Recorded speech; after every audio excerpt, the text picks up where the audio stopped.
হে ভগবান, এই মেয়েটা সংক্রান্তির দিনও পড়ে পড়ে ঘুমাচ্ছে। এবার ও এত বেলার দিকেও ঘুমায়, তারপর সংক্রান্তির দিন। কি হলো মা, এত সকাল সকাল ডাকছো কেন? কেন মানে?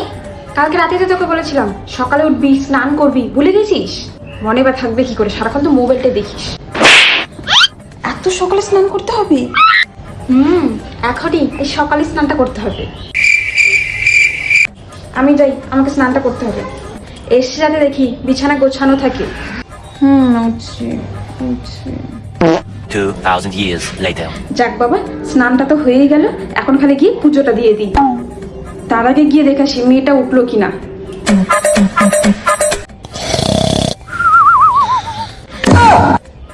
হে ভগবান, এই মেয়েকে আমি আর শোধরাতে পারবো না, কখনোই পারবো না। খালি ঘুম থেকে উঠে বলুক, মা পিঠা দাও, পিঠার মধ্যে গুম গুম করে দিব, পিঠা ভালো করে খাইয়ে দেবো পিঠা।